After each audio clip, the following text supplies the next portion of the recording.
Hello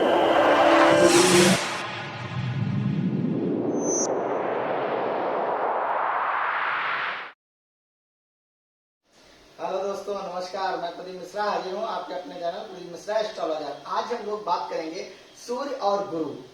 जब इनकी युति पंचम भाव में होती है तो कैसे रिजल्ट्स मिलते हैं। जैसा कि आप इस कुंडली में देख रहे हैं, जहां पे सूर्य और गुरु बैठे हुए हैं, इसे हम कहते हैं पंचम भाव। और पंचम भाव किन चीजों को रिप्रेजेंट करता है? पंचम भाव शिक्षा का घर होता है, विद्या का घर होता है, जो हम अपनी जिंदगी में जिसको ग्रहण करके एक आगे चल के अपने माँ बाप का मान सम्मान बढ़ाते हैं। देखिए, पंचम भाव विद्या का तो है ही है, और हमारे शरीर में ये स्टमक का भी होता है, पेट से रिलेटेड के क्षेत्र का भी होता है पंचम भाव। और इससे हम ये भी जानते हैं कि हमारे आगे हमारी बीमारियां किस चीजों से रिलेटेड होंगी, कैसे होंगी, क्या होगा। तो अगर हम पंचम भाव की बात करते हैं, तो पंचम भाव में जब सूर्य और गुरु की युति होती है, देखिए सूर्य और गुरु यहाँ पे बैठे हैं, और अगर ये सकारात्मक युति है, पॉजिटिव युति है, तो यहाँ पे जब कभी भी यहाँ पे सूर्य और गुरु की युति होगी, तो सूर्य की एक दृष्टि होती है, सप्तम दृष्टि, और गुरु की 3 दृष्टियां होती हैं। आप लोग जानते हैं उनकी 5वीं, 7वीं और 9वीं। अब यहाँ से 7वीं दृष्टि तो एकादश भाव पे पड़ेगी, सूर्यदेव की भी 7वीं दृष्टि एकादश भाव पे पड़ेगी, लेकिन पंचम दृष्टि कहाँ पे पड़ेगी? पंचम दृष्टि जो पड़ेगी वो भाग्य भाव पे पड़ेगी गुरु की, और 9वीं दृष्टि इनकी लग्न पे पड़ेगी। तो यहाँ पे देखना होगा कि कैसे रिजल्ट्स देंगे। देखिए, सूर्य और गुरु की अगर पॉजिटिव दृष्टि है, तो एक चीज बता दें, ऐसे जातक कि जो है शिक्षा के प्रति बहुत ही अच्छे होते हैं, क्योंकि शिक्षा में रुचि बहुत ज्यादा होती है। ऐसे जातक शिक्षा के प्रति लगातार लगे रहते हैं, और अपने शिक्षा के टाइम पे जब से वो स्टार्ट करते हैं, और स्टार्टिंग से ही उनको एक विद्यार्थी के रूप में बहुत ही अच्छा स्टूडेंट माना जाता है, क्योंकि ये शिक्षा के प्रति कहीं ना कहीं अच्छा प्रभाव देते हैं, और इनको शिक्षा ग्रहण करने का, शिक्षा पाने का एक इनके अंदर एक अलग सी ललक होती है, जिसको ये पाने के लिए मतलब अपनी तरफ से भी बहुत मेहनत करते हैं। अगर हम ऐसी बात करें कि अगर कोई ऐसा विद्यार्थी है कि उसको शिक्षा का अभाव है उसके पास, या उसके पास कुछ ऐसी कंडीशंस है कि वो शिक्षा ग्रहण करने में उसे दिक्कत आ रही है, तो ऐसा जातक फिर भी किसी न किसी तरीके से शिक्षा की ओर अग्रसित होगा, शिक्षा को ग्रहण करने की कोशिश करेगा और शिक्षा को प्राप्त करेगा। ऐसे जातकों को यह भी देखा जाता है कि ऐसे जातक जिंदगी में बहुत उच्च शिक्षा ग्रहण करते हैं, और हमने कई जातकों को ऐसा भी देखा है कि ऐसे जातक कहीं ना कहीं ऐसे प्रोफेशन से जुड़ जाते हैं कि उनको ज्ञान की हर समय जरूरत पड़ती है, और ये ज्ञान के प्रति हमेशा लगे रहते हैं। इनकी एक आदत सी होती है कि किताबें पढ़ना, क्योंकि अगर आप किसी शिक्षक को देखेंगे, किसी अच्छे शिक्षक को देखेंगे, उच्च शिक्षक को देखेंगे, तो शिक्षक क्या करता है कि अगर विद्यार्थियों को जो लर्न कराना है, तो कभी कभी शिक्षक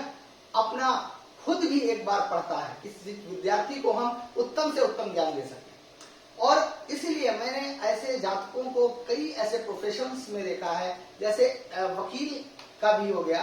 तो ऐसे प्रोफेशन देखे, डॉक्टर्स देखें, तो मैंने ऐसा देखा है कि ऐसे जातक जो है किताब के प्रति एक इनका लगाव एक अलग होता है, और ऐसे जातक जिंदगी में उच्च शिक्षा ग्रहण करते हैं, और उच्च शिक्षा ग्रहण करने के साथ हो सकता कभी शिक्षा में कभी कभी कुछ ऐसी समस्याएं आती हैं, कुछ बाधाएं भी आती हैं, लेकिन उन बाधाओं को पार करते हुए ये उच्च शिक्षा ग्रहण करते हैं, और बाद में इनको एक उच्च पद की भी प्राप्ति होती है। अब यहाँ पे हम बात करें कि यहाँ पे गुरु भी बैठे हुए हैं और सूर्य भी बैठे हुए हैं। अब यहाँ पे गुरु की अगर हम बात करें, तो उनकी पंचम दृष्टि जो है वो पड़ रही है भाग्य भाव पे, और भाग्य भाव किन चीजों को रिप्रेजेंट करता है? भाग्य भाव पिता का भी भाव कहा जाता है, भाग्य का भी भाव कहा जाता है, धर्म का भाव भी कहा जाता है। तो ऐसे जातक धर्म के प्रति रुचि लेते हैं। कभी कभी ऐसे जातकों को यह भी देखा जाता है कि ऐसे जातक धर्म के प्रति जुड़ के धर्म का कार्य करके जिंदगी में एक उच्च स्थान प्राप्त करते हैं। क्योंकि गुरु और धर्म दोनों का कहीं ना कहीं एक लगाव होता है और वो धर्म के कार्य करके जिंदगी में एक उच्च पद प्राप्त करते हैं। ऐसे जातक अगर उस धर्म शील भी देखा जाता है, धर्म के प्रति कार्य करने वाले भी होते हैं कि अगर उन्हें मौका नहीं मिला तो वो धर्म के प्रति धर्म का कार्य भी करने लगते हैं। ऐसे जातकों को देखा जाता है। ऐसे जातक इनका जिनके पंचम भाव में सूर्य गुरु की युति होती है और सूर्य पंचम और गुरु पंचम और सूर्य नहीं है, तो ऐसे भाग्य भाव, ऐसे व्यक्ति क्योंकि गुरु की दृष्टि जो है पंचम भाग्य भाव में पड़ती है, तो ऐसे जातकों को भाग्यशाली भी देखा जाता है कि ऐसे जातक भाग्यशाली होते हैं। इनको जिंदगी में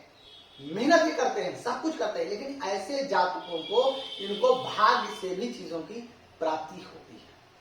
कि भाग्य से भी इनका बहुत अच्छी प्राप्ति होती है। ऐसे जातक को पिता बहुत मानते हैं, ऐसे जातकों के पिता उनको बहुत मानते हैं और ऐसा नहीं पिता ही मानते हैं, ऐसे जातक अपने पिता का भी मान सम्मान करते हैं और पिता तुल्य व्यक्तियों का ये भी सम्मान करते हैं। ये अपने गुरु का सम्मान भी करना बहुत भली पा जाते हैं, इसलिए इनके व्यक्तित्व में प्रेम होता है और ऐसे जातक बहुत ही सामाजिक प्रेमी होते हैं और समाज इनको भी प्रेम करता है।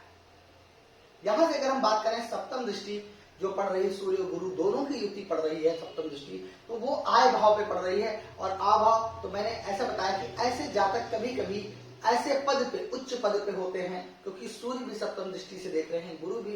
अपनी सप्तम दृष्टि से देख रहे हैं, तो ऐसे जातक किसी भी पद में जहां पे वो आय अपनी कमा रहे होंगे, आय के प्रति जॉब कर रहे होंगे, ऐसे जातक वहां पे उच्च पद पे होंगे और उच्च पद पे दूसरों को कार्य करने का तरीका भी समझाते हैं।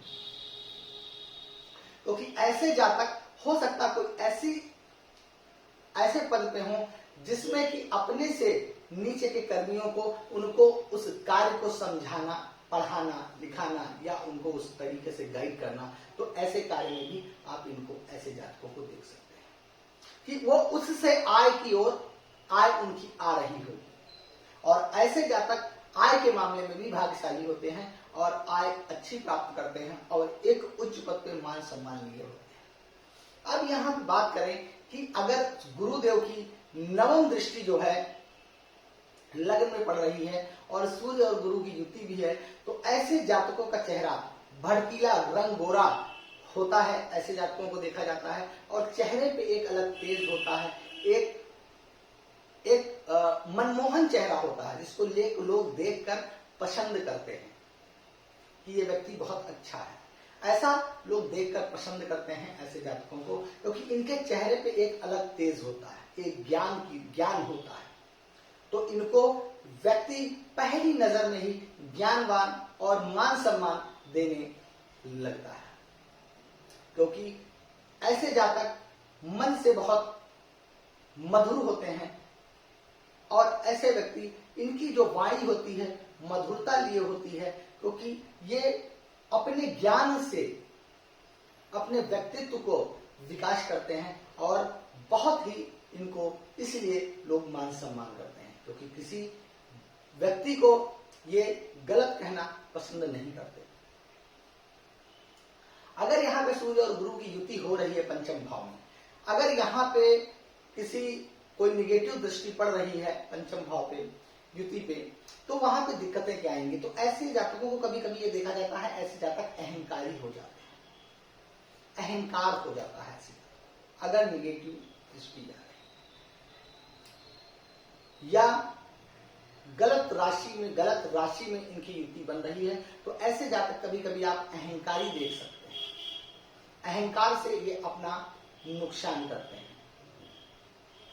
अहंकार देख सकते हैं। कभी कभी ऐसे जातकों को आप सट्टेबाजी, जुआ में भी अगर इनकी संगत से, कभी कभी संगत से इन लाइनों में भी आ जाते हैं, जिससे कि ये अपना नुकसान करते हैं ऐसे जातक। तो इसलिए यहां पे ये चीज जरूर देखिए कि दृष्टि युति किस राशि में बन रही है। पंचम दृष्टि जो उनकी दृष्टियां जो है गुरु के ऊपर कोई निगेटिव दृष्टि सूर्य के ऊपर तो नहीं पड़ रही है, इन चीजों को देखना बहुत ही जरूरी होता है। तो युति ये अगर आपके कुंडली में बन रही है तो आप कमेंट करके पूछ सकते हैं। और आज का वीडियो मेरा यहीं पे समाप्त होता है। अगर मेरा वीडियो पसंद आया हो तो लाइक करिए, शेयर करिए, सब्सक्राइब करना।